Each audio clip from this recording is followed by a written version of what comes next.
Welcome to the Filmlings Podcast, a bi-weekly podcast where we analyze all that goes into effective filmmaking. I'm Jonathan. And I'm Alex. And this is episode 75, A Charles Carol, in dialogue, being a discussion of Charles Dickens' A Christmas Carol, etc., etc. Yes, one of us could not resist the urge to make the title more Victorian. And judging just by our sheer tones right now, I will give you a wild guess who it was. I can neither confirm nor deny. But we're talking about A Christmas Carol, and it was indeed me. We're talking about A Christmas Carol. This year, for a Christmas episode, we decided to pick one story. Probably, it's not even very much of an argument, the most classic of all Christmas stories. And talk about three different adaptations of it. And this story has a really special place in my heart. Because for those of you who don't know, I was an actor for a long time, and A Christmas Carol is actually the first play that I ever acted in as Tiny Tim and a couple other miscellaneous roles. So this story has been with me my whole life, and I really love it. And since it is the last episode of the 2018 Filmlings season, at our arbitrary break halfway through December, at our arbitrary break when the year ends, because nobody breaks anything when the year ends. Right. But yeah, we have a little extra something about this podcast, but we will tell you that at the very end. For now, let us talk about Charles Dickens' A Christmas Carol. Yes, so Charles Dickens' A Christmas Carol, the full title of which is A Christmas Carol in prose, being a ghost story of Christmas. Which, wow, that's such a good title to get it to just fly off the shelves. A ghost story and a Christmas story. By the way, I just keep thinking and keep typing A Christmas Story in reference to A Christmas Carol, and A Christmas Story just happens to be another thing that we've actually already done on the podcast last year around this time. But they are two different things, although both are Christmas stories. The original book was written during a time when the Christmas traditions were being kind of re-examined and revitalized in Victorian England. It's kind of the point in time in which the story takes place is kind of the meeting of like the older version of medieval Christmas and the more modern version. So older things like caroling were being merged with newer traditions like having a Christmas tree indoors, which is a newer thing. And both are things nowadays, but this is that period in time when they started to mix and become one. Yeah, and ironically, Charles Dickens' this book, A Christmas Carol, is one of the things that instigated that, but also other writers that we've heard on the podcast recently, like Washington Irving. Actually, the same collection of stories that includes The Legend of Sleepy Hollow, which we talked about film adaptations of for our Halloween episode, also includes four stories of like a country Christmas in the English countryside. And those were some of the things that actually got Charles Dickens thinking about these old Christmas traditions, and it all kind of snowballed into the commercial mess that we have today. Hooray! Yes. Anyway, A Christmas Carol was published in 1843 on December 19th. The first edition, the first printing of that book, had entirely sold out by Christmas Eve. So within a period of like 5 days, it had completely sold out. It sold really well.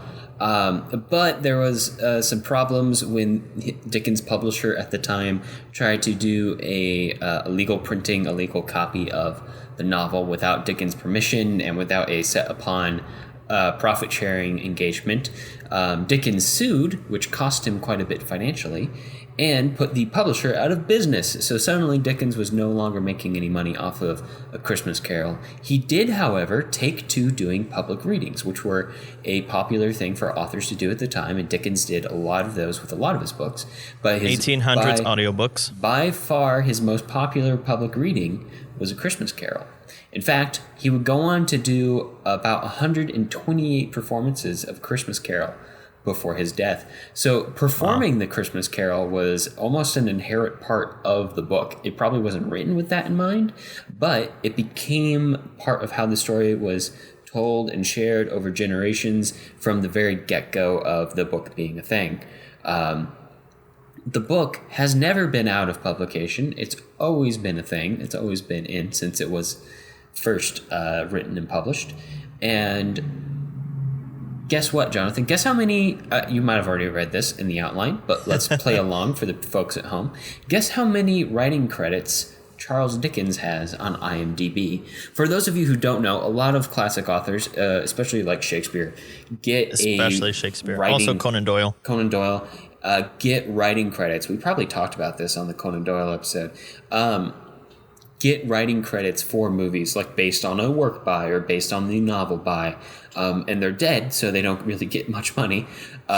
Basically none. Maybe their estates get a little, depending on who you're talking about.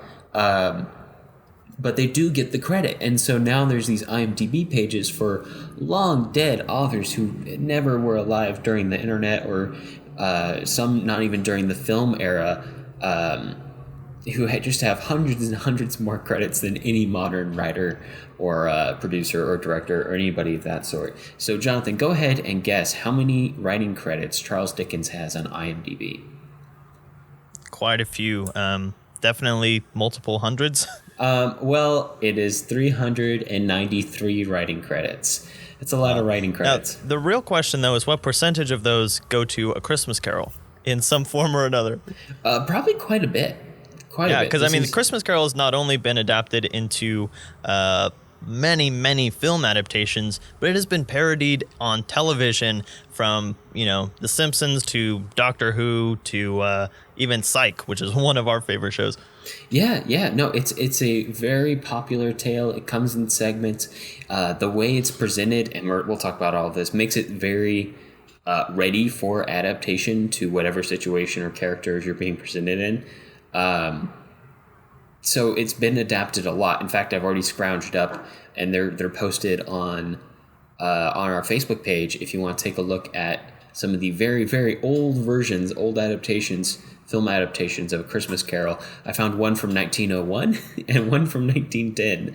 Wow. So they're very, very old, from like the very beginnings of film adaptations. People were like, hey, everybody loves this story. Let's do it.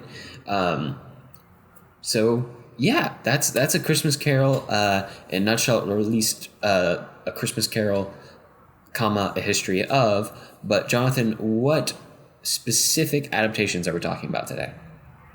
Yeah, so we're starting off with a version from 1951, which was originally released as Scrooged, but now pretty much everyone just knows it as A Christmas Carol because that's what it's an adaptation of, and it's much easier to remember that. Yeah. And it was released in the U.S. that way.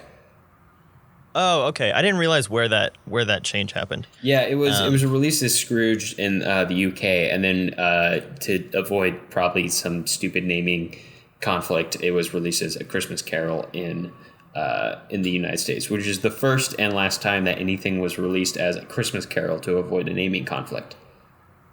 Okay, that makes sense. So yeah, as Alex just said, this was a British production originally, and it was directed by Brian Desmond Hurst. And then we moved to the 80s with a modern adaptation in Scrooged, which is probably well known to many of you. It's very famous. It was nominated at the Oscars for Best Makeup and directed by Richard Donner, who has a surprising number of action movies on his list, which makes sense for a couple of the scenes in Scrooged. And finally, we're talking about the 2009 adaptation of A Christmas Carol, which goes back to the original setting, but with a very modern production, as it is all animated and motion captured, directed by Robert Zemeckis. Yeah. Notably the director of the Back to the Future series. And for fans of that series, Jonathan, I don't even know if you've seen Back to the Future. Have you? I've seen the first one. Okay. You'll know. You should have picked up on a very specific reference that was unintentional by Robert Zemeckis, but very curious once you realize it. Anyway, we'll get to that when we get to that. But first, let's talk about the plot of A Christmas Carol. Jason, could you set that up for us and for those poor unfortunate souls who have never, ever heard the plot of A Christmas Carol before? Ebenezer Scrooge is the greediest, grumpiest, most selfish man in 1840s London, and the second greediest, grumpiest, most selfish man has just died. His business partner, Jacob Marley. This leaves Scrooge alone with his only put-upon clerk, Bob Cratchit. For 7 years, Scrooge makes money, becomes more miserly, and continues to live alone and isolated. One Christmas Eve, Scrooge's nephew, Fred, comes to Scrooge's place of business and invites him to Christmas dinner, which Scrooge rejects. Scrooge also turns away philanthropists, gathering money for the poor and sick. Finally, he only grudgingly concedes Cratchit the day off with pay. That night, Scrooge is visited by the ghost of his business partner, Marley, who has been cursed for his miserly ways in life to spend his death trying to help people.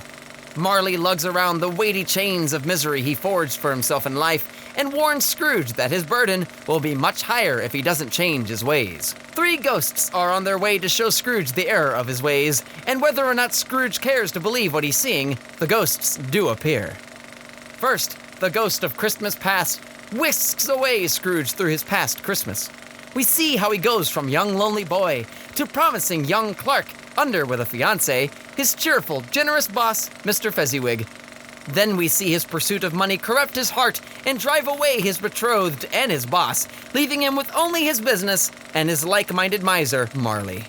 The ghost of Christmas Present next takes Scrooge on a tour of how this Christmas day will go. He sees how he impacts the lives of those around him. He sees the plight of Cratchit's family and how his son, Tiny Tim, is at a risk of dying should he not receive more care soon. He sees how his nephew and his nephew's wife think of him as a growling old miser. The final straw is the ghost of Christmas Future, who shows Scrooge the fate that awaits him should he not change his ways. The death of Tiny Tim, a miserable death for Scrooge, with no one who mourns him, and those who do notice his passing pick over his remaining wealth. After flying through a terrifying night, Scrooge is deposited back into his bedchamber, where he awakes Christmas Day a changed man. He orders a prime turkey and sends it to Cratchit's house. He visits his nephew's Christmas dinner, making amends with his family, and finally, the next day, he raises Cratchit's salary, agreeing to help him care for and raise his children. The narrator closes the tale by explaining how Scrooge went on to be the true embodiment of the Christmas spirit: kind, generous, joyful, and caring. All right, so this adaptation of A Christmas Carol is the one that I grew up with. I know we kind of have different ones that we both grew up with in here. And it is, it's really interesting because a lot of times when we're talking about these classical story adaptations, usually the older the adaptation is, the more faithful it is to the book, which is not quite the case here. This one has a lot of like extra scenes added. It definitely sticks to the heart of the story. But another thing about this production is that it is definitely performance driven. So basically, anytime I think of these Christmas Carol characters, I think of the performances in this film, specifically Alastair Sim, who does such a wonderful job as Scrooge, and who I think a lot of people who play Scrooge after him kind of take a lot of inspiration from. So, Alex, though, this was your first time watching it. I've seen this movie a lot of times. I want to know what your first impressions are watching it as a grown person. I am a grown person. Thank you, Jonathan. Yes. Outwardly, anyway. Ooh, well. Anyway, so, yes, I thought, and I should preface this by saying at the point that I watched this movie, I had not read the book. I've since read about literally 3/5 of the book. So I thought watching this, I was watching a version that was very accurate to the book. And the reason I thought that was because I picked up notes in all the performances and all the characters and all the settings and all of the way all the ways the plots were presented that you found in all of the other films that I've seen that are based on A Christmas Carol, all of the stories, all the TV episodes, all of that. So I thought the originality and the future references that I was tracking back to this movie were coming directly from the book. And in a large part they are. But after reading the book, I realized that not quite. A lot of what I was tracking back was coming back to these stellar performances that were so good that they became like era defining and story defining in terms of who these characters were, and certain plot points that were, either not in the book or removed from the book in this presentation that became really important in this version of the film, and so became important in future adaptations of the film that all, or the story that seemed to all harken back to this one incarnation. Yeah, absolutely. And it's really interesting to see some of these incarnations specifically from this time period, because this is the 50s. So we have pretty rudimentary VFX still. And this is a pretty effects heavy story. Like, just from reading it, you're talking about ghosts, you're talking about, doorknobs turning into people's faces, and skeletons and shadows and all this kind of stuff. So it's really cool to see. I actually really like the way that the effects are done in this film, because they're so simple, but they effectively convey exactly what you need to. The Ghost of Christmas Past is not super fantastical, but it kind of gives that sense of a very small figure with bright hair. I guess they don't really emphasize the light coming out of the character's head, but it's very small, kind of old, but with a very youthful spirit, and just a lot of these things that are just done so emphatically. It's very theatrical, and this is starting to come out of the 30s and stuff, where most films were kind of just stage adaptations put onto film. But all of these actors and stuff are definitely theatrically trained, and it is very much larger than life, which complements Dickens' writing really well, because Dickens is kind of the quintessential larger than life writer who kind of takes all of his characters to the nth degree. And I think that all of the actors in this film bring that out in their performances really, really well. Certainly. They are all just dominating of whatever scene they're in, especially Scrooge. I just can't get over the Scrooge. I'm sorry. He's so exactly what you imagine Scrooge to be, especially as somebody who's I didn't see this film growing up. So coming back and watching this, I was like, oh, this is Scrooge. This is the guy who everybody else is acting or pretending to be. Basically. So it was interesting to kind of have that experience of seeing that character come to life in that way.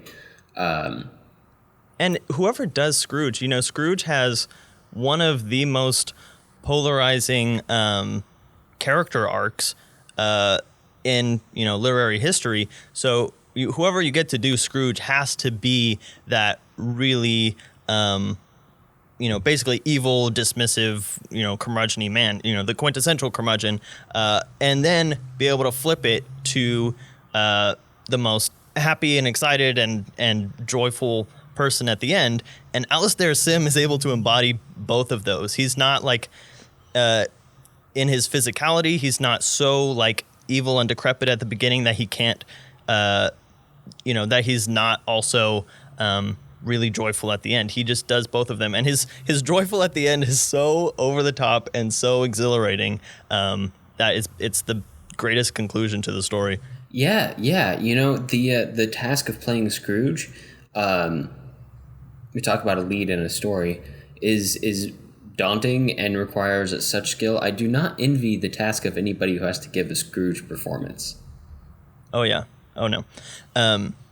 And okay, so one thing that you were wink. Yeah, I know. I'm not envious of it either. But so some of the things that I know you were picking up on this week, Alex, is this idea of the current Scrooge kind of crossing paths with his former self as we're watching, especially this is specifically for the Christmas Past section of the story. And so we're watching Scrooge as a young boy become more and more hardened against the world, as we're watching Scrooge as an old man become less and less hardened against the world. And I think that, so as we said, this is not an exact incarnation of the book, but I think a lot of the scenes that they added for this one kind of emphasize that crossing of paths, because there are a lot more scenes of Scrooge being a really sneaky and basically devious businessman, meeting Marley, going into business and screwing people over on his way there that aren't really in the book. I mean, you get that probably happened from the book, but those scenes aren't in there. And so I think that this film really emphasizes that. And I thought that was a really interesting observation you made. Yeah, all of the things that they add to this adaptation, all the things that they twist or tweak, are done to make the themes and the character relations almost better. And they're not things that you had time to really dwell on in the novella format of the original Charles Dickens. So this is in no way a knock against Dickens, but in looking to adapt this movie into a film, the scriptwriters for this film managed to make it more resonant, which is excellent. Like even just the fact that it's hinted at in a scene with the Ghost of Christmas Past, that when we see Scrooge meeting his younger sister, who's like his favorite person of all time, like they're best friends, that Scrooge's father doesn't like him because Scrooge's mother died in childbirth while with Scrooge. And then later on, Fran dies after giving birth to her son, who is a big character in the film, who Scrooge doesn't get along with. And it's hinted that Scrooge doesn't like his nephew because his sister died giving birth to him. The same kind of resentment. Even certain scenes, like the scenes where we see Scrooge becoming a young business tycoon, and we see all the things he learns from his business partner Fezziwig, like about being a good person, only spending, it didn't take that much money, but he was able to throw this great party for Christmas, make everybody feel better. And then later on, we see how he's decided to treat his workers in the future, and we see that progress slowly over a course of a few scenes as he drifts farther and farther away from the Christmas spirit, as he drifts away from Fezziwig, literally over the course of that little Christmas Past plot that we get to see. Yeah. So I guess the other thing we should talk about is, the incarnation of the ghosts, because that's going to be a big difference in each of these, and it's always interesting to see how different people interpret the ghosts in different ways. So this one is probably the most straightforward and simple of the three. Ghosts are ghosts, man.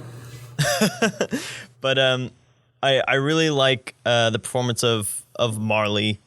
He has definitely got the very mournful, tragic, warning. That's what he is. He's a caveat to Scrooge, and he plays that up really well. But also the Ghost of Christmas Future, who's usually the most dramatized character, if you will, is done very simply. It's I like how he's introduced with just the hand, kind of skeletal, protruding from the side of the frame. Such a good shot. Yeah, because Ghost of Christmas Future is, his hand is his mouth essentially, but he's not overdone. He's just a cloaked figure pointing out what is going to happen to Scrooge. That's all he is. That's all he's there for. He just follows Scrooge and points where Scrooge needs to be paying attention. And so I really right direction. Pointing him in the right direction, or I guess pointing him in the right direction by pointing out the wrong direction. But yeah, I like how simple it is. Teaching technique. Oh, and I guess the last thing that I want to say about added scenes to this one is Scrooge's. I don't want to say assault, but his assault of his housekeeper at the very end, which is a hilarious scene that's not actually in the book, and I think is one of those things that was picked up by later adaptations just because it was performed so well. Picked up by one of our adaptations today, actually. Yeah, exactly. Yeah, no, it is. It's great. It's funny, and it shows the shock value at the end that is just so delightful in the final catharsis that we have. I think the catharsis of A Christmas Carol is one of the best that's ever been done in a story, which is weird because you don't have too much doubt. At least I don't have too much doubt in the second half of the story that Scrooge is really going to change. Because of course he is. He's just getting battered down. It's just so Right. nice to see him suddenly flip and then make everybody's life better. And the way the catharsis is delivered, it like makes you want to do the same change in your life if you're that much of a Scrooge, which we all are to some degree. Be honest with yourself. So yeah, no, excellent. Yeah, and it's funny because in the way that the story is told, like it leads to an inevitable end rhetorically. I was watching one of these with my wife this week, and as the movie was wrapping up, she was like, "So what would happen if Scrooge didn't take their advice and didn't learn his lesson?" I'm like, "We just spent a third of the movie learning what would happen if he didn't learn his lesson." So literally, after the Ghost of Christmas Yet to Come, the only thing left for us to ask is what happens when Scrooge learns his lesson? What happens after that? And so basically, the way that Dickens structures the story is it's completely inevitable from start to finish. Yeah, no, there's only one way it can, well, technically speaking, there's two ways at the end. Well, there's one way for it to satisfactorily end. There's only one way for it to end for any kind of sane human being participating in that story. Right. Who's going, like I'm not saying the ghosts kind of are overwhelming in the techniques they use to convince Scrooge, but they're overwhelming. Yeah. Just kind of brutal almost, but hey, it does the job. Yeah, absolutely. Even the most joyful of the spirits, the Ghost of Christmas Present, ends with one of the most shocking, finishes to his little section, his night, if you will. Cool. So let's move on to Scrooge. Yeah, so Scrooge from 1988. So let's start off, Jonathan, because we're not going to have a summary breakdown for each film this week because they're kind of all the same story. In fact, that's the point. But let's talk about the adaptations that were made in this film. And of course, that'll be threaded throughout this entire discussion of Scrooge. But, it's pretty important to take a look at it. And of course, this is going to be a modern adaptation. Our Scrooge, played by Bill Murray, is younger, in some ways almost meaner and more sadistic. He is in charge of a TV network. I don't think he's the head honcho, but he's pretty close to it, if not. Yeah.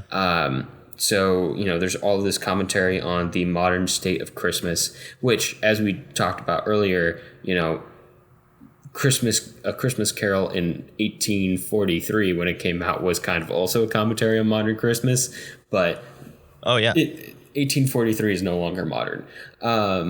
So talking about the commercialism of Christmas, the way we use TV to talk about Christmas and get eyes on advertisement, making money, toys, all that stuff is wrapped up in this movie. It's set in New York, the commercial capital of, if not the world, at least the United States. A very considered to be modern city. So just from the get-go, we're set up for this young, actually not even almost, just it is edgier version of A Christmas Carol. Yeah, absolutely. I mean, from the moment that we start with Santa's workshop getting raided by SWAT or something. With the $6 million man there. We realize that we're in for something completely over the top. We've been talking about how, Dickens is really good at writing these very over-the-top characters in order to build as much sympathy as possible for who we need to have sympathy for. And, Bill Murray is a great person to play a very over-the-top evil character who can then switch into a very over-the-top joyful character. Just throughout his career, he kind of does that kind of that dichotomy all the time. One of the interesting things about the very beginning is you're kind of... So as we go into this movie, we know the story of A Christmas Carol. So, we can expect the audience to be looking for those elements of A Christmas Carol and how they're adapted as we go through. So the first thing that we're looking for is Bob Cratchit. As we start and we see Scrooge berating about 10 other employees or executives of this media company as they're pitching these different TV promos. And there's first of all 10 of them are kind of like the Bob Cratchit because they're all getting berated and yelled at for a really long time. And then there's this one guy who stands up to him and he gets fired right off the bat. And we're like, oh, okay, so that's probably Bob Cratchit because it's just a little more dramatic. He got fired instead of just not getting a raise or whatever. But then we realize it's actually the secretary. So it's really interesting that there's all these layers. There's a Christmas Carol, and then there's like an extra layer to each of these character dynamics, whether it be the extra Bob Cratchit character or the love interest that comes back at the end, because this is a younger Scrooge. So at the end, he has a little bit extra layer of redemption, which is to get his old love interest back. Yeah, he has more of a chance to turn his life around. Which in theory is more resonant with younger, more Scrooge-like people. And maybe it is, maybe it isn't. I'm actually a little up in the air about this film. I thought it was very funny while I was watching it. There are also parts that I found a little grating. It's definitely a product of its time, I feel like, in a lot of ways. It definitely is. And in the style and the setting. In some of the reviews that I've been looking up on this film, and I do agree with some of these reviews at least, it says it walks that line, and we've talked about this before on the podcast, between parody and pastiche, a little wobbly. So sometimes it feels like they are adapting and paying homage to A Christmas Carol, and sometimes it feels like they're almost just making fun of it. One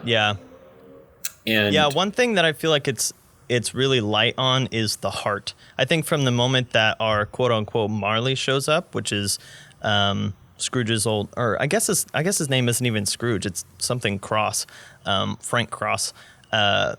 When his old boss shows up as like this dusty corpse, he didn't have that element of remorse that Marley has. That is the driving factor of, making Scrooge realize that, I was the same as him. I'm going to regret my decisions just as much. He was more played for gags than as any kind of reflexive character.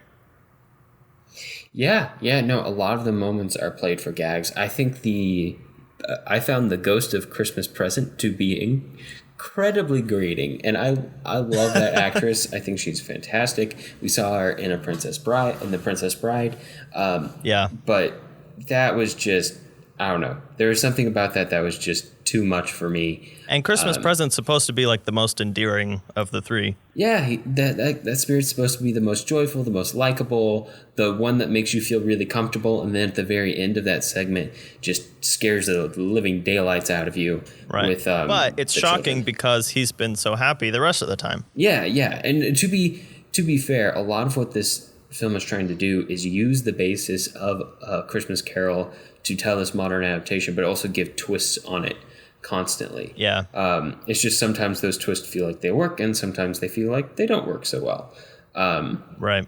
Oh, and of course, we also have this feature in the film that we kind of have a story happening within a story to a certain extent, that Frank Cross's big project over the course of the movie that he's trying to get to work is this live performance of A Christmas Carol that he's putting on for his TV network. And of course, it looks a whole lot like the 1951 version of A Christmas Carol. But again, it's almost an it's almost an over-the-top version. Even the parts that aren't the really like flashy, like scantily clad dressers, but like the parts where Scrooge is like talking to the boy or whatever. It recalls the 1951 version, but like you're saying, it walks this line of like making fun of it, like it's over the top, like classic adaptation. Although it's funny that the 1951 version is actually in this film. In the section of Christmas Present, we see the little boy who's our quote-unquote Tiny Tim is watching the 1951 version where Tiny Tim says, "God bless us, everyone." So even this movie references back to the 1951 adaptation. Yeah. So, of course, I think a lot of the fun of this movie, and it is a fun movie, is in trying to follow along with how the adaptation is going to run. And there certainly is this meta element where it almost feels like the filmmakers are trying to mess with you in terms of oh, you think it's going to be this? Nope, psych. Psych you out. It's going to be this. And there's a certain degree of fun to that, and there's also a certain degree of tediousness to that. Some people are going to love it. Some people aren't. It's not for everybody. That's okay. Yeah. So here's another element to the adaptation that makes it kind of strange, like getting through this this character arc of Scrooge or Frank Cross or whoever, is that in between each of the ghosts, we have like a full day of Frank Cross interacting with the other characters. He doesn't go straight from one to the other, and so learn his lesson all in one night. It's like, okay, he gets a little bit of it. He starts to be nicer to people that day, but then he's just as mean as he was anyway. Like, he's still at his core really mean. And then, so it's like every time it's like, okay, he's like almost there, but then not. And then he just like keeps being unsympathetic like throughout until like the very end. So it's a little bit harder to be like fully on his side by the end. And it doesn't feel quite as complete because he didn't totally learn his lesson in between each one. Yeah, it gets a little weird, and in terms of okay, so it stretches it out a little too long. I think I mentioned in the previous section that it definitely feels like the Ghost Railroad Scrooge, and that's an interesting way to do it. But it's also the way that Dickens set it up. It works. Like the timing of it works, the staging of the arguments work. Scrooge in the original version. And some of the adaptations shows the right amount of resistance, but it's almost like in this one he shows too much resistance to the change. Yeah. And it makes his snap at the end feel almost more like he's going crazy than he's actually been convinced. And not to mention that he has a guy hold people up with a gun while he's having his big heart change. That is true. It is a little dissonant to what's currently going on in the film at the finale, that somebody is currently holding up the booth full of people with a gun, and still is after like everything's been explained and everybody's getting along down on the stage floor. Right. Somebody still, the human incarnation of Elmer Fudd is still holding up the control booth with a gun, which of course weird. Is a joke, but it's still just like tonally off. Yeah, and the finale is good and it's big, and the finale of Christmas Carol is supposed to be big.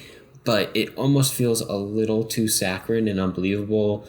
The lead up to the little boy finally saying his word, because instead of having a bad leg like Tiny Tim does in A Christmas Carol and Scrooged, to get really dark, because this is definitely an edgier version, the Tiny Tim of this movie hasn't spoken for like 4 or 5 years since he saw his father get killed.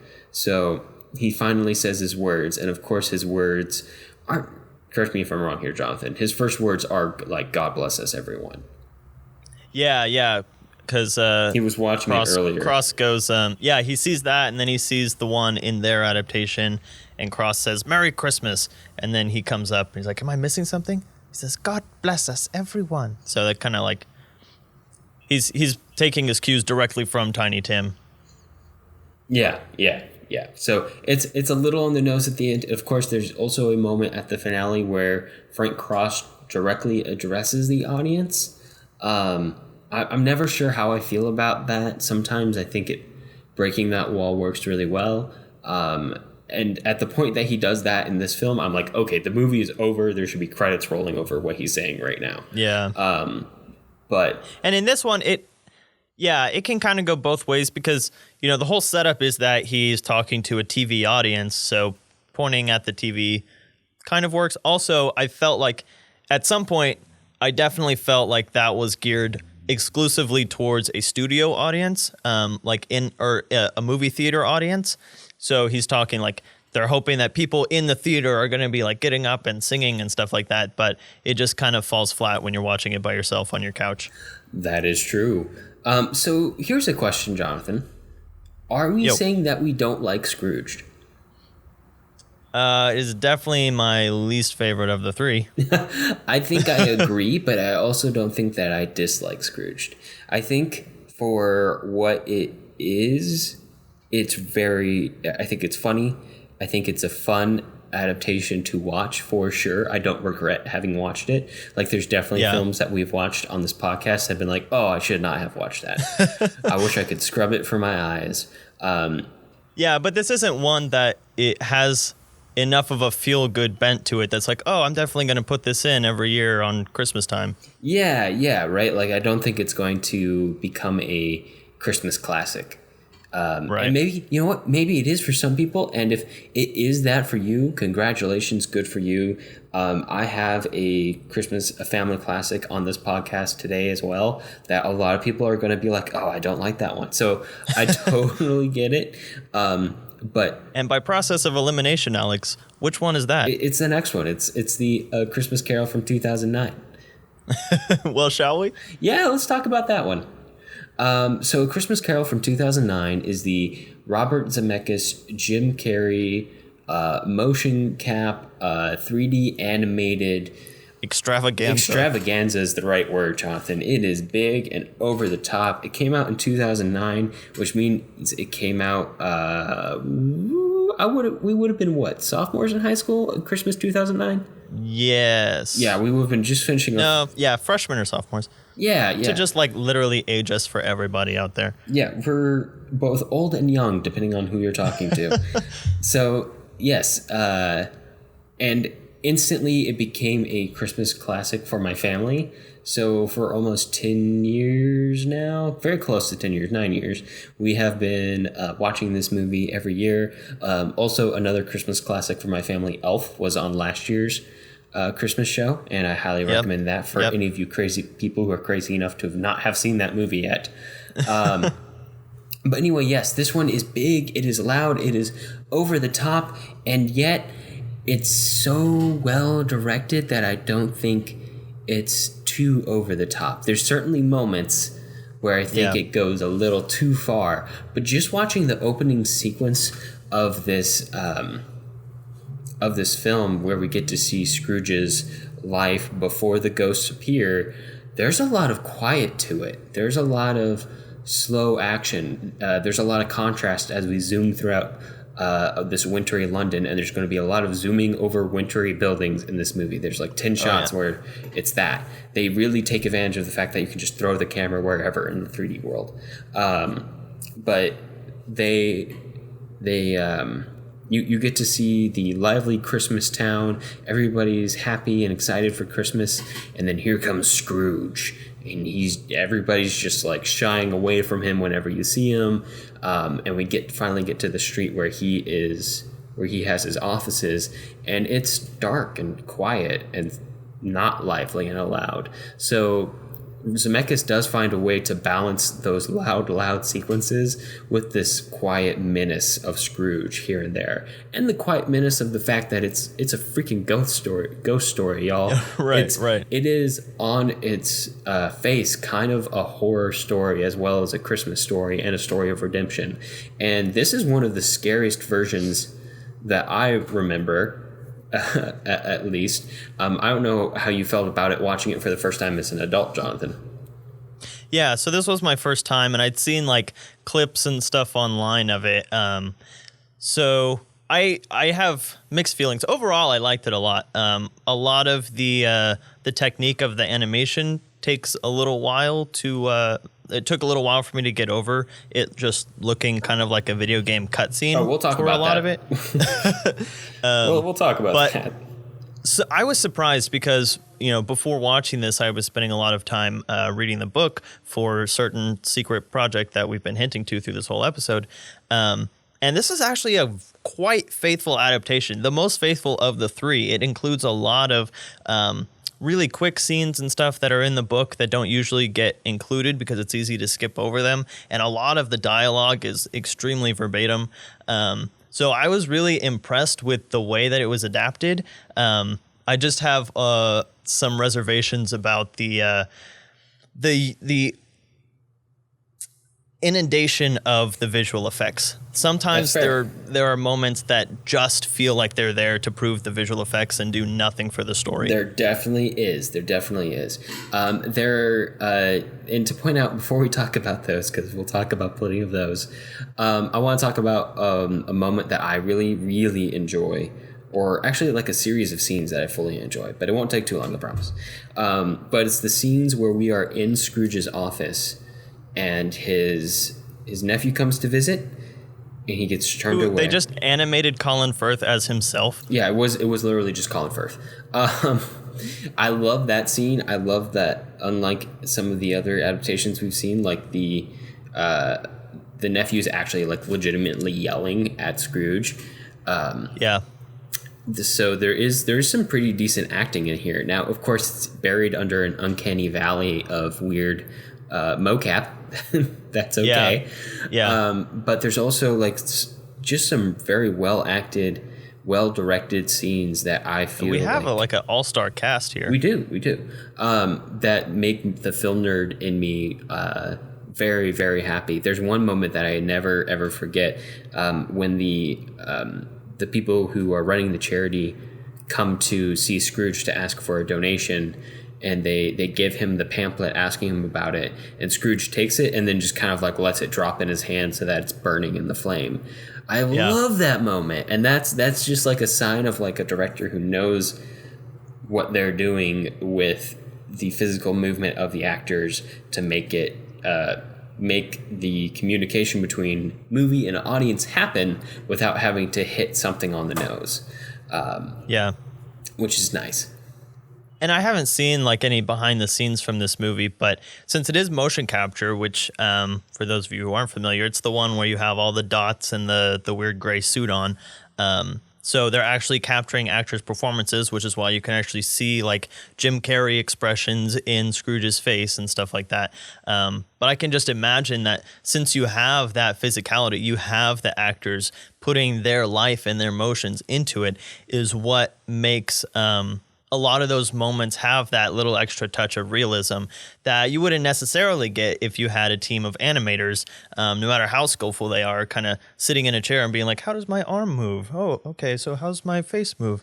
But having the actors who are trained in those little tiny subtle movements and use of props and stuff, being able to put all of those directly into the animation probably is one of the things that makes that come together so well, even though we have, completely digital faces on them. Yeah, there's definitely a trade-off. There are some points where the faces just don't feel quite right.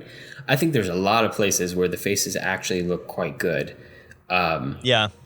But you can definitely tell that, But that's where that uncanny valley comes in. Yeah, if this had been made like 5 or 7 years later, it probably would have looked much, much better. But yeah, and if it had been made 5 or 7 years before, it would have been just, clearly animation, and you wouldn't have that much struggling in your brain. Because I think that's where the uncanny valley comes in, is that it's so close to looking real, but the animation can never get close enough to where your brain is like, that's a person. So you're always like fighting. Your brain is fighting. Like, this is representing a person, but it's not really a person. Yeah, it's off-putting, and it's unsettling. And if it's unsettling enough to take you out of the movie, that's a problem. I think after the first 20 minutes or so, you start to I was kind of fine with it after that.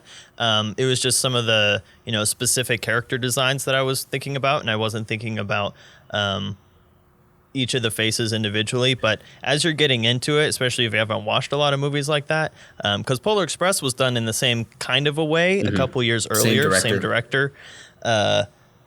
But this one, the effects have gotten just good enough, and yet not quite perfectly to photoreal that it's again one of those things where you're just going back and forth for a little bit. Yeah, and the face I have the most problem with is the Ghost of Christmas Past.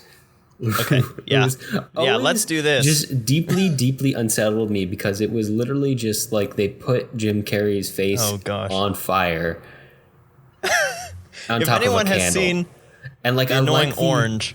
That is all I could think of. I like the basic design of the character. I really do. I think that they should have used a slightly more changed version of Jim Carrey's face, because as it stood there, it was just very unsettling. Yeah, so yeah, here's my thinking, because the character design in itself is probably the closest to the book, with the actual having light kind of streaming out of the character, and he has the little cap, which gets blown to epic proportions at the end of the sequence. But the voice, the really breathy kind of like, I don't know, it was just really off-putting to me. And the face in the candle, like if you had just done no face in the candle and it's just kind of like a candle with a disembodied voice going along with it, I think I would have been able to cope a lot better with the character. Yeah. The face was just, it was off-putting. But you know, let's talk about, and of course we'll talk about some of the points where they take the capabilities of the technology too far, not this uncanny valley where we see the failings of the technology, but where they take the you can do anything, let's do anything too far, and they definitely do towards the end of the movie. But you know, there's also all of the upsides of this technology, and that's the fact that you can just put the camera wherever the frick you want. And because of that, there are just some really impressive shots done in this movie that I really loved watching the second time that, or not the second time, I've seen this movie dozens of times, but this last week that I got to watch it again, where we're just having the camera just fly all around London or all around the English countryside when we flash back to see Scrooge in his schoolhouse days. The camera just goes up and down and through windows, and we see all these aspects. I love where we get to see London town at the start of the movie, and we get to see all the aspects. We get to see the market square. We get to see the urchins looking through the window at the mayor's feast that's being prepared. We get to see the camera go up and over the rooftops where the chimney sweeps are working, and we get to zoom over. Actually, it's later in the film where with the Ghost of Christmas Present, where they have they pick up the whole house and the bottom is transparent like a glass bottom boat, and they just look down on the world. It's so cool. And obviously Zemeckis, as a person who clearly has a flair for the creative and ambitious, if you just look at the Back to the Future series, got the chance to be like, you can do a tracking shot and you can put the camera anywhere and you can show anything you want. Do it. And he was like, okay, I'll do it. And he did. And there's some really cool tracking shots in this movie. Yeah, the other thing that they do a lot, especially in the Christmas Past section, is as we're shifting through time, we'll be in the same building, like in the boarding house. And as we pan around the room, the walls just kind of crumble and decay, showing that time is passing without having to do any kind of fade or anything, because you could just animate the whole building kind of aging right before our eyes. So a lot of that stuff is really cool. And the other thing that is along those same lines with the Ghost of Christmas Present, in the book, Christmas Present is progressively getting older throughout his sequence, which is kind of hard to do, or maybe doesn't seem significant enough to kind of incorporate into a live action version. But in an animated version, you can see the progress of his beard kind of withering and turning gray and stuff like that. And they take it to kind of a literal extreme when he collapses and disintegrates into a skeleton. But the fact that you can do that and you don't have to get a different actor, you don't have to do extensive makeup, is a really cool touch. Yeah, no, they do love to play with those possibilities. And of course, the possibilities have an upside and then they have a downside again. And Jonathan, I'm curious because I know how ridiculous it is and I've seen it so many times, but what was your reaction to the weird chase scene that happens in the middle of the Christmas Yet to Come section, where Scrooge shrinks down and has a super squeaky voice for part of it? Yeah. It was an interesting way to connect all of those different aspects of that scene. Because in the Christmas Yet to Come section, we do have to jump around people who are talking about nobody's going to Scrooge's funeral. We get to see his house servants scavenging over his old possessions. We get to see other people, and we have to somehow move between all of them. And Zemeckis in this movie has decided, we're just going to have a big chase scene, and he's going to end up in all these places throughout it. But in some of the ways he gets there, it's really, really ridiculous. Yeah, so I mean, I definitely felt that, and as I'm going through, I'm again like Scrooge. You're like, okay, how's he gonna interpret Ghost of Christmas Future? And so you get the shadow where Scrooge's shadow turns into, and I was like, that's a really cool idea. Is just kind of using this shadow that Scrooge casts to be the ghost, and like literally presenting the shadows of the future, because that's a phrase that's used in the book a lot. And then the horses came out of the wall, and I was like, oh my gosh, where are we going? And this chase goes, and it's got to be a 3 to 5 minute chase scene. Like, it is long chase scene. And at some point I was like, what does this have to do with anything? Like I admired the visuals. I really admired the score. That's probably my favorite part of the score, which is super epic throughout the movie. Also, we should mention that Danny Elfman scored Scrooged. And we just talked about Danny Elfman a couple episodes ago. Yeah, and then Scrooge turned into a little mouse, and I just kind of like lost it. And then, so this was the biggest disconnect for me, was turning him into this tiny little character with a squeaky voice, and then putting him in the part where they're going through all of his stuff and pawning off all of his stuff, and then he gets chased around with the mouse by the guy, and I was like, I don't understand turning this most solemn and dramatic of staves, if you will, into this comedy routine. So that was the part that really disconnected me, was adding so much kind of ridiculous humor into the really dramatic and contemplative section of the story. And of course, they bring it back to that after that, and they do a really good job of that. But it definitely took me out a little bit. Yep. That correct me if I'm wrong, Jonathan. There's a series of fireworks in that scene, isn't there? Every time the whip cracks, it kind of explodes into these purple sparks. Right. Yeah, no, and those sparkles always remind me of the Disney intro. And guess what? This is a Disney movie. Oh, that's true. Yep. I didn't even okay, so those sparks happen also when the Ghost of Christmas Past touches him in the heart, and his hand kind of glows with the same sparks. But especially in the future, when everything is so dark and dismal, those bright purple and blue sparks are just really out of place. Yes, it is definitely disconcerting. And I like to view those sparks as a reminder of the Disney influence on this film. And I've seen it before. In fact, I'm currently struggling with one of the shows I work on professionally, in that sometimes productions have too much money and too much influence behind that money. And sometimes that's the reason. Sometimes literally you have too many options on the table, and so you make missteps because all of the steps are available. So sometimes it's nice to have restrictions on on something you're working on, and sometimes you have to be the person to step up and put the restrictions on that yourself.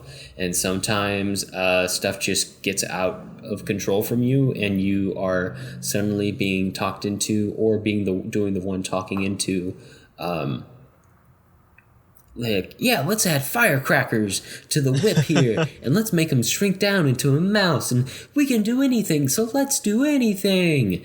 And especially when you're in this mocap environment where you're literally creating it from the ground up, there's just too few restrictions.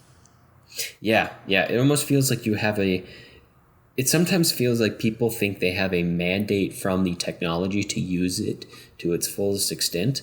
But the technology should not set the capability of the technology should not set the use of that technology. Just because you can doesn't mean you should. If it's not in service of making a better movie, you probably shouldn't do it.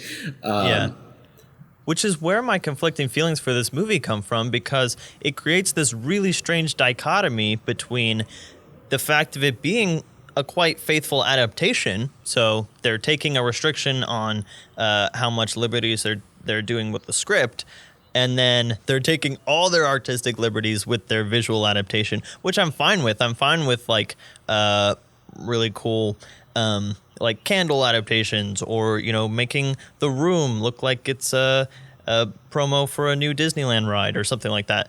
But at some point, if a whole scene is only there to show off your effects and your 3D and all that kind of stuff, then it pulls you out. And then if you're not watching it in 3D, it's like, okay, but you've got to keep value for whatever medium you're watching it in, no matter how cool you think your toys are. Yeah, right. Like, we get it. You have really cool technology at your disposal. But again, just because you can doesn't mean you should. You might just look ridiculous doing it. But that being said, I still do love this movie. It has become associated with Christmas in my mind, and all of the quiet moments and the serious moments and the well-acted moments and the surprisingly solid performance from Jim Carrey for most of his roles. It was very restrained. I was surprised. Yeah, in roles that you wouldn't expect him to be that good in. And of course, now we're seeing this more serious edge part of Jim Carrey come to the forefront, and he's less of the flailing goofball that he was in his younger days. But in 2009, we didn't know about that. So so it was definitely shocking he was to still people coming in off the 2009 Grinch, who were like, oh, hey, Jim Carrey does more serious stuff. This is cool. So and I think those quiet moments, the good acting in a lot of this movie, and the kind of like the nice picking and choosing that comes with all the adaptations, the parts they picked and chose, and some of the really nice ways that they use the technology in this movie, more than make up for some of the just sheer ridiculousness that happens. So I still really love this movie. Yeah, I want to bring up a couple of those scenes that usually get left out, but this one kind of brought back into the public imagination of the story. Stuff like where Christmas Future takes Scrooge to see himself lying dead in his bed. And it's got all the covers and the sheets stripped off because, except for one sheet that's covering Scrooge because they've all been stolen. And Scrooge still doesn't get it. He does get it, but he's not allowing himself to get it. And he says the ghost basically, indicates for him to take the cover off and see that it's him. And he's like, I can't. And he's kind of both saying, I can't remove it because I'm a ghost, but also I can't change because I'm so set in my ways. And then the ghost has to take him straight to his tomb. And another bit is in the scene with the Cratchits after Tiny Tim has died, when Bob Cratchit goes up and you see that Tiny Tim is in the house with them. He's upstairs, lying in his bed. I guess they're waiting for the Undertaker or someone to take him away, which is a really powerful moment. That you can still have a really good scene without it, so it's usually kind of skipped over. But here we get to see that, and Zemeckis brings out a really nice moment of Bob stopping on the stairs, kind of looking straight into Ghost Scrooge's eyes, and Scrooge gets to see the pain in his face up close. And then he goes up, and we see Tiny Tim in the bed from a distance. So I thought that was really nice. And then also, like we hinted at earlier, they kind of come back at in the conclusion, and they have Scrooge basically assault his housekeeper, Mrs. Dilber, again, and that's basically lifted straight from 1951. They do it a little bit differently, but the fact of that scene being in there is coming from that classic adaptation. Yeah. Oh, and Jonathan, before I forget, do you know what I was talking about when I was talking about the Back to the Future reference in this movie? No, the only thing I can think of is Scrooge grabbing onto the horse carriage and kind of sliding on the ice. That's 100% what it is. And it was completely unintentional by Robert Zemeckis. And then in an interview, somebody asked him about it, and he was like, maybe I did it subconsciously? That's funny because that's a pretty prominent scene. I think they used it in a lot of the trailers and stuff. Yeah, it's shocking that he didn't think about it, but it's nice that it wasn't just... I wasn't like the showing idea off. that it wasn't just like, oh, hey, guys, remember I did that Back to the Future movie? It was secretly deep down, Robert Zemeckis' inner child just really loves the idea of surfing on the back of the vehicle. Whether it's 1800s or... the 1980s. Yeah, regardless. He likes to time travel too. You haven't seen Back to the Future 3. You don't even... Oh my gosh. Anyway, you should watch the Back to the Future movies, Jonathan. That's the point of this podcast. That's what we've gotten to. Okay, well, before we get to that, let's talk about overall notes and kind of put all three of these adaptations in perspective. First of all, talking about the fact of how timeless this story is. And I know you mentioned at the beginning kind of like, everyone feels like Scrooge-ish at some point or another, especially as you grow up and you see more and more Christmases and you get disillusioned by all the commercialism of Christmas. This story is kind of an ever-present reminder that, yes, all of that is going on, but it's still a really good time of year for us all to stop and be thankful and be joyful and remember all those things that we have in our life that are worth being thankful and joyful for. Certainly. And I love just how adaptable the story is. So, Jonathan, you're on Facebook, aren't you? Occasionally. Yeah, Jonathan's having that panic moment where he's like, oh my God, where is Alex going with this? This happens like 10 times a podcast, so he's used to it. Yeah, your lo-fi hip-hop last time threw me for a loop. Yeah, it happens. It's good stuff, though. I recommend it. It's great writing music. Although you're more of a score guy. Anyway, so you've seen quizzes pop up, or somebody take a quiz that's like, what character are you from Friends? Or yada, yada, yada, something like that. What character are you from this? Oh, yeah. Despite how many times I block those sites, they still pop up. Well, the great thing about A Christmas Carol is that if you I'm a Facebook Scrooge, by the way. Well, the great thing about A Christmas Carol is that if you're adapting it, it's very fun to play which Christmas ghost are you? Or which Christmas Carol character are you? Whether you're doing a modern adaptation and you're trying to figure out what the modern incarnation of a Ghost of Christmas Past or a Bob Marley is. Obviously in Scrooge, we saw that the thought is that the modern in the 1980s sense of the word, adaptation of the Scrooge was the TV executive. Of course, nowadays that might be a little different. It might be like a Silicon Valley executive or a Netflix executive, which I guess is a TV executive of sorts. Or political figure. And this is just geared to the sheer popularity, and we mentioned this earlier, a lot of TV shows love doing like Christmas special one-offs with A Christmas Carol. Yeah. And it's very fun to go through your cast of characters in a show and be like, okay, you would make a perfect Scrooge, you would make a perfect Ghost of Christmas Future, you would make a perfect Bob Cratchit. It's just a fun game to play to try to fit yourself into something else. Right. Essentially, the whole story is an archetype. And that is what Dickens was really good at creating, was these characters that are easy to be boiled down into something. And he puts a lot of meaning into them. But, the essence of what the character is can stay the same in a million different forms, which is what makes it so adaptable because, you can keep that essence. You've got, a past relationship that you were really close to that can come back as a warning to you. You've got, someone to embody what any kind of nostalgia that you have, and someone who can show you what you're missing in your life right now, and the person who shows you, what might happen. Even we get that in It's a Wonderful Life. It's a twist on that.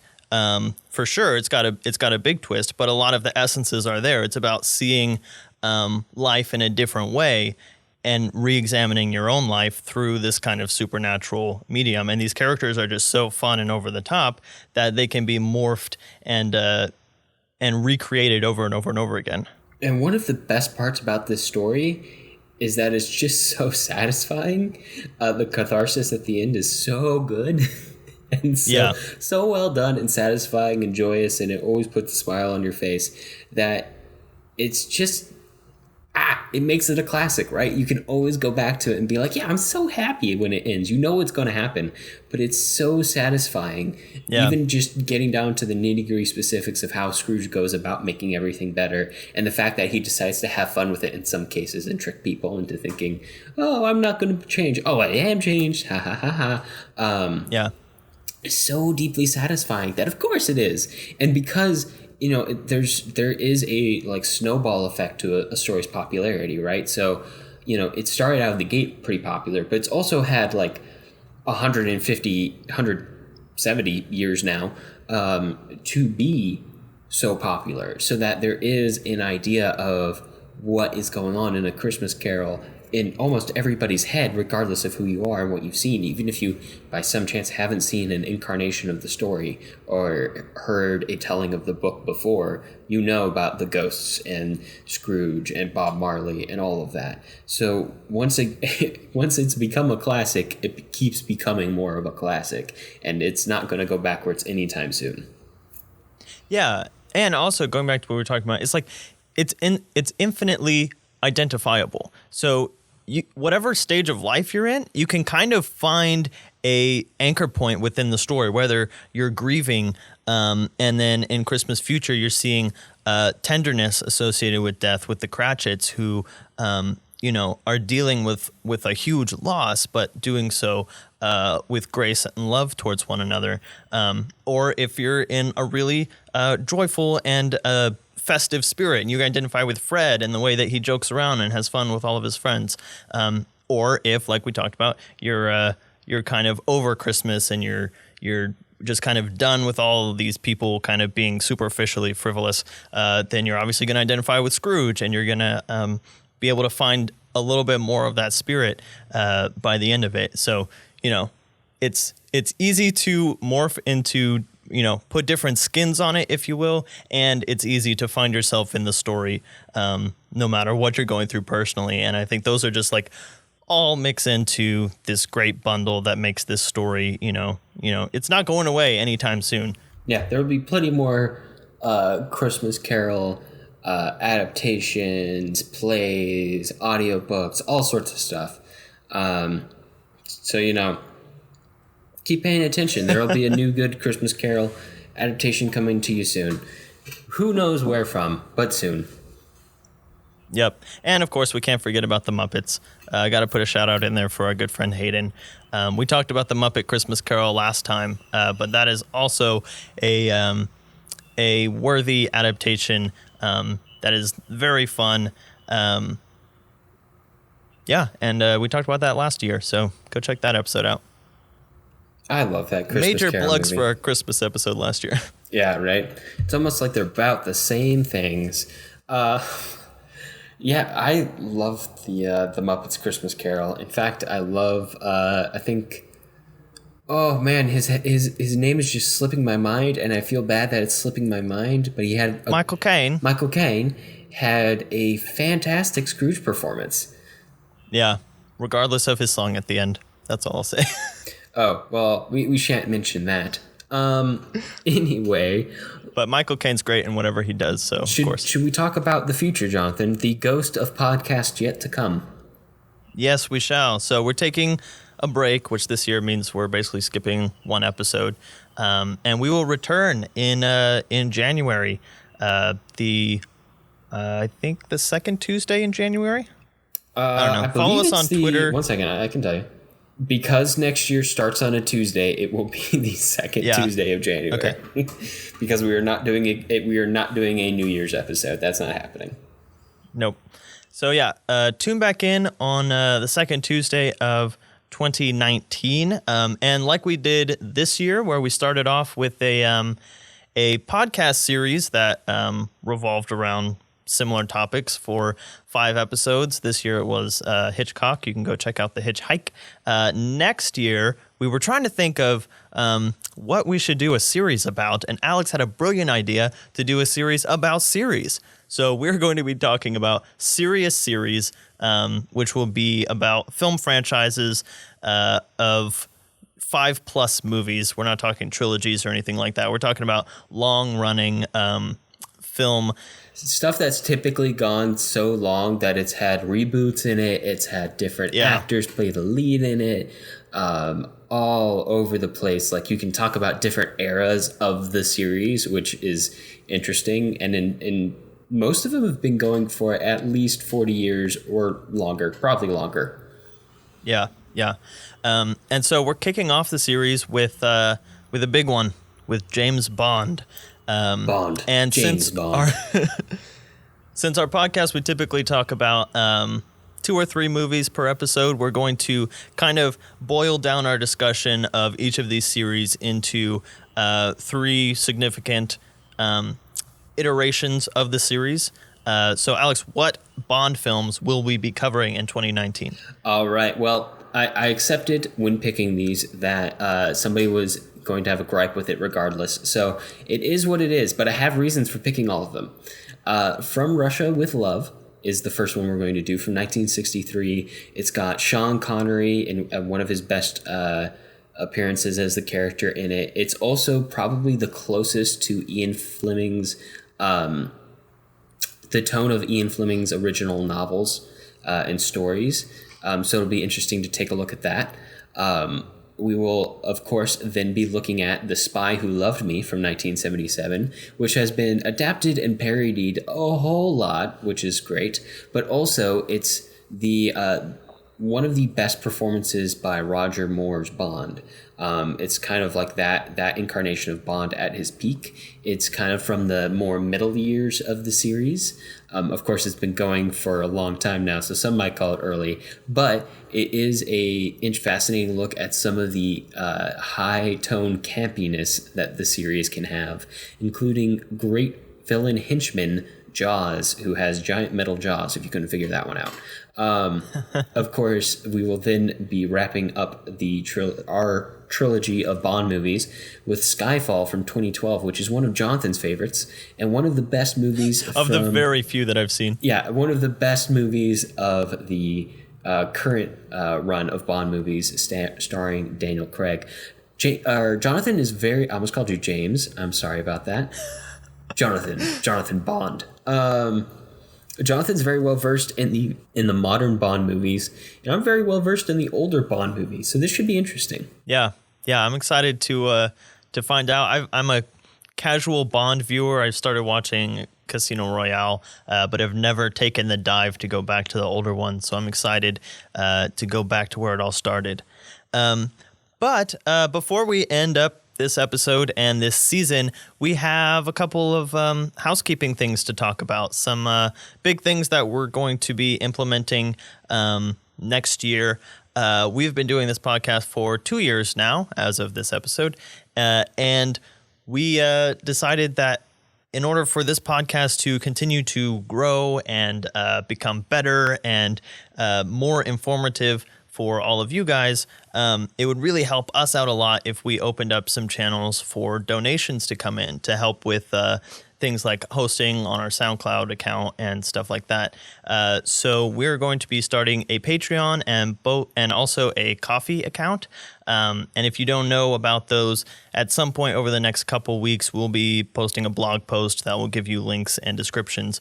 But along with Patreon comes perks. So if you would like to get behind the scenes of the podcast, get some little extra things, get more stuff from us, that will definitely be included when you subscribe on Patreon. Alex, what kind of things can people get if they want to pitch in and help keep this podcast going? All right. Well, we try to do a good job of setting up these perks for you to both help you guys out and help us out. If you would like to subscribe for $1 a month to the Filmlings Podcast, that means you contribute $1 a month out of your credit card or other payment option that you can select on Patreon. You will get the option to vote in polls. We are moving all of the polls from Twitter, which we already know not all of our fans have access to the Patreon. We haven't been running as many polls lately, so we would like to make them a little more exclusive. So if you want to help support our podcast, you like what we do and you enjoy it, and you want to have a little bit of a say in some of the stuff that we talk about, the $1 a month option is perfect for you.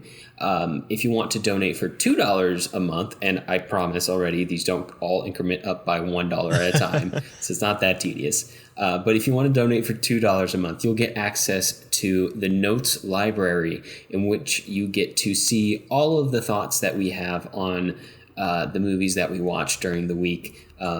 We take notes a little differently. Jonathan's is a little more retrospective. Mine is a little more almost as if I'm live tweeting the movie, which can be good, both good and bad. It can be a little weird. It's entertaining for sure. Very, very interesting to follow. That's for sure. But there's lots of stuff that we never end up getting to talk about on the podcast each week. And if you're curious to see my shock and surprise at finding out that I was wrong about who Bob Cratchit was in Scrooged in real time, this is a great option for you. They're goofy, they're funny, they're full of other information. And if you some personal banter between us, we often comment on each other's notes and stuff like that. Yes, that is true. If you want to see us snipe at each other or point out stuff or trivia that you wouldn't expect, or just stupid thoughts that never make it to the podcast, or good thoughts that never make it to the podcast because we can't remember everything, it's a great option for you to choose to support our podcast for $2 a month.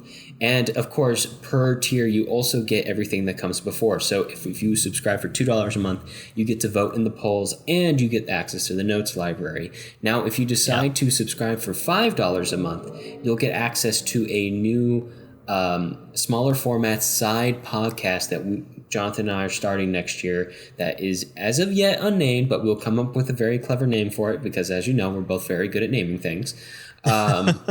It will probably have consonants or assonants in it. Alliteration is what he means. Anyway. Alliteration, that's what I meant. And it will be all about new releases. Jonathan and I are going to make an honest effort this next year to actually go out to the movie theaters and watch movies in real time. So that way we're not just keeping our heads stuck in the 1950s, although that would be very pleasant film-wise, at least. I wouldn't complain. I would be okay watching 1940s movies for the rest of my life. But alas, the world keeps turning forward, and both for good and bad, and we shall keep watch over those films.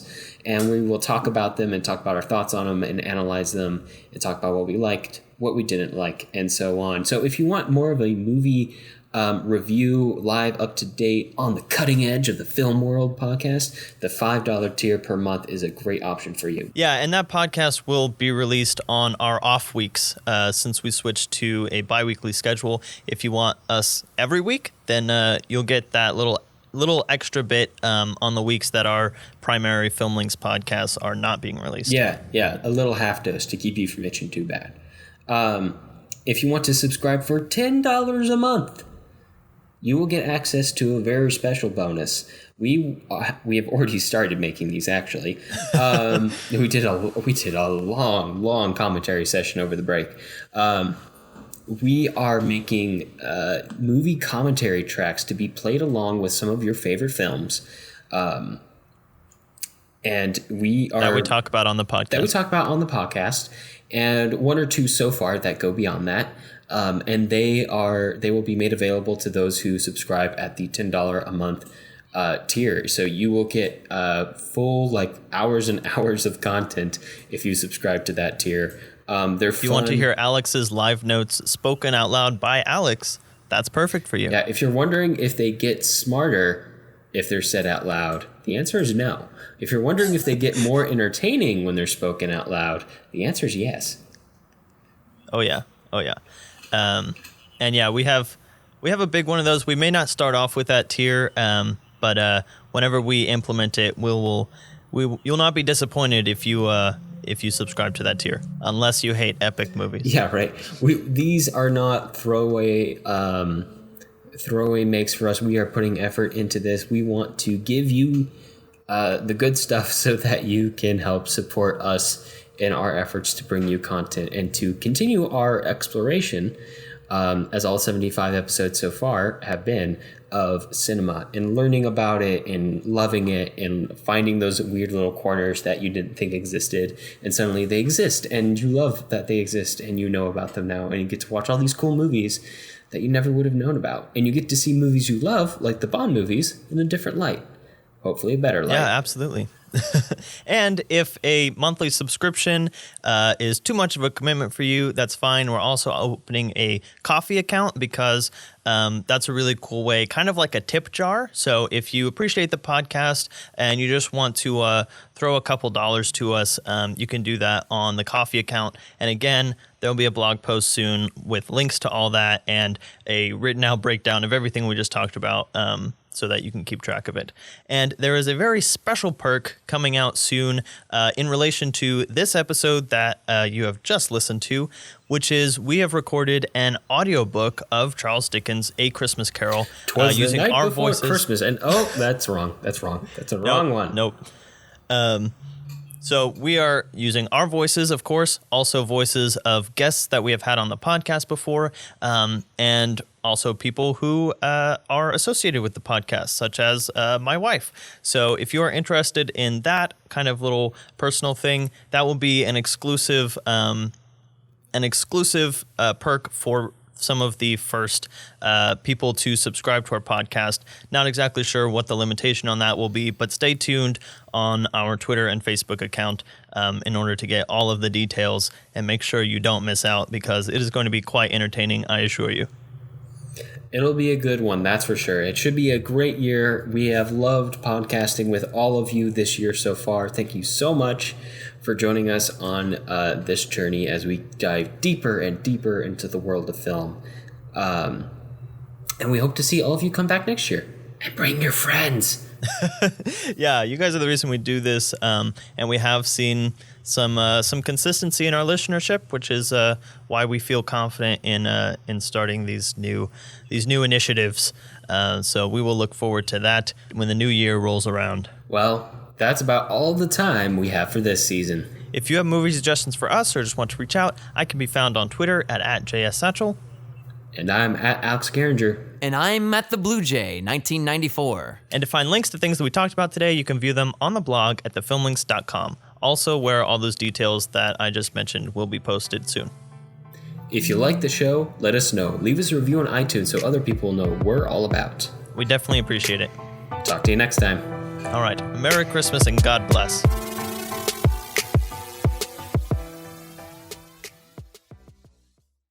God bless us, everyone.